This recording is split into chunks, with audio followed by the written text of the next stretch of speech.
2019 Mustang Bullitt. This is a car no one has even seen yet, much less driven. And I've been fortunate enough to have been given the privilege. This is Mark Schaller. He's the marketing director for Mustang or Performance. Is that correct? Yeah, for Mustang. Well, this is an iconic car. It's based on the legendary Steve McQueen film from 1968. Is that possible? It is absolutely I possible. saw it when it came out in the theater. I think I was 18 years old. And of course, it just cemented that image. And I have to admit, it makes me smile, you know. And when you get behind the wheel of this, you feel like Steve McQueen. I mean, it's really fascinating.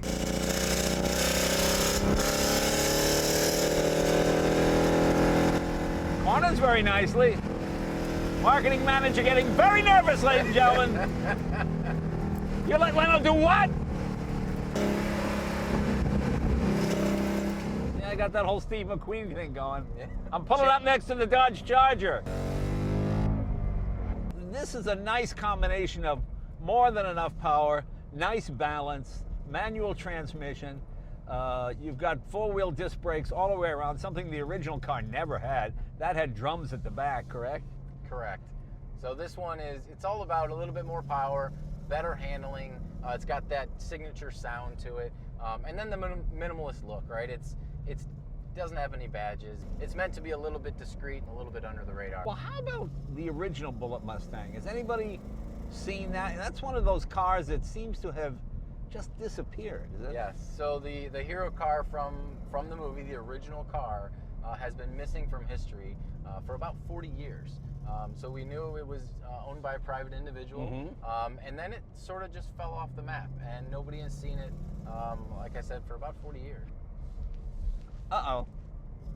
I see something coming up in my rearview mirror. Is there something behind you? There is something behind me. See, it just makes you smile when you see the real car. Well, how cool is this? Hey, Mark, thanks for setting this up. Of course. Oh, man. Hi, I'm Jay. Hey, Jay, Sean. Hi, Sean. Can I get in? Yes, sir. This is the actual car. So in 1974, Dad was flipping through road and track, and in the back of it, it said 1968 Mustang Bullitt car, but it was misspelled as it said Bullitt. It was B-U-L-L-E-T-T. Right. And best offer. Dad called the guy, and come to find out nowadays that Dad actually was the only guy that called. And Really?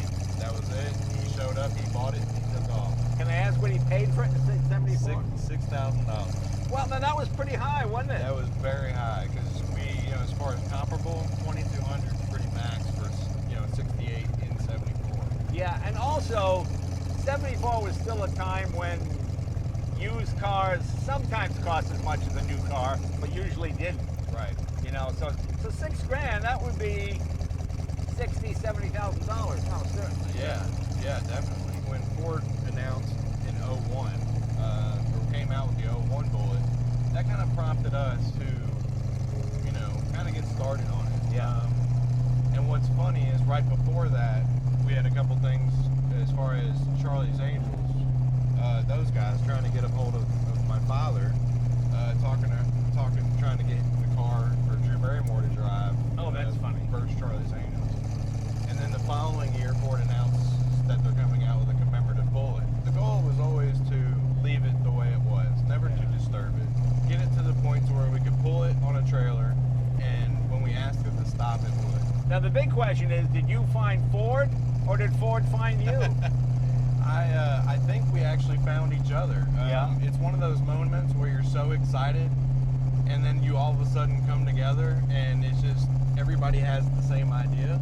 I am sitting there thinking about the 18 or the 19 that they're coming out with, and was really hoping that was going to happen. Yeah. And we finally collaborated together. And what was McQueen's letter? What do you mean? So in 77, McQueen got my dad's info from the second owner, which happened to be a guy named Frank, who was a detective in New Jersey. He wanted the car back, McQueen? Yeah, McQueen wanted the car back. He had called my dad, and then he sent a letter, a real nice letter, that said, hey, I'd like to ask you again to buy the car back. It means something to me.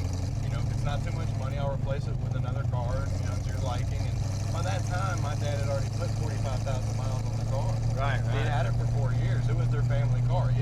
car. And it wasn't, anything other than thanks but no thanks is what my dad said. Now, And did your dad tell friends, like when people come up and said, hey, looks like the car from Bullitt, would he acknowledge that it was or no? Yeah, I think so. But I don't think he went out of his way to go, Right. hey, check out, I got Bullets out in the parking lot.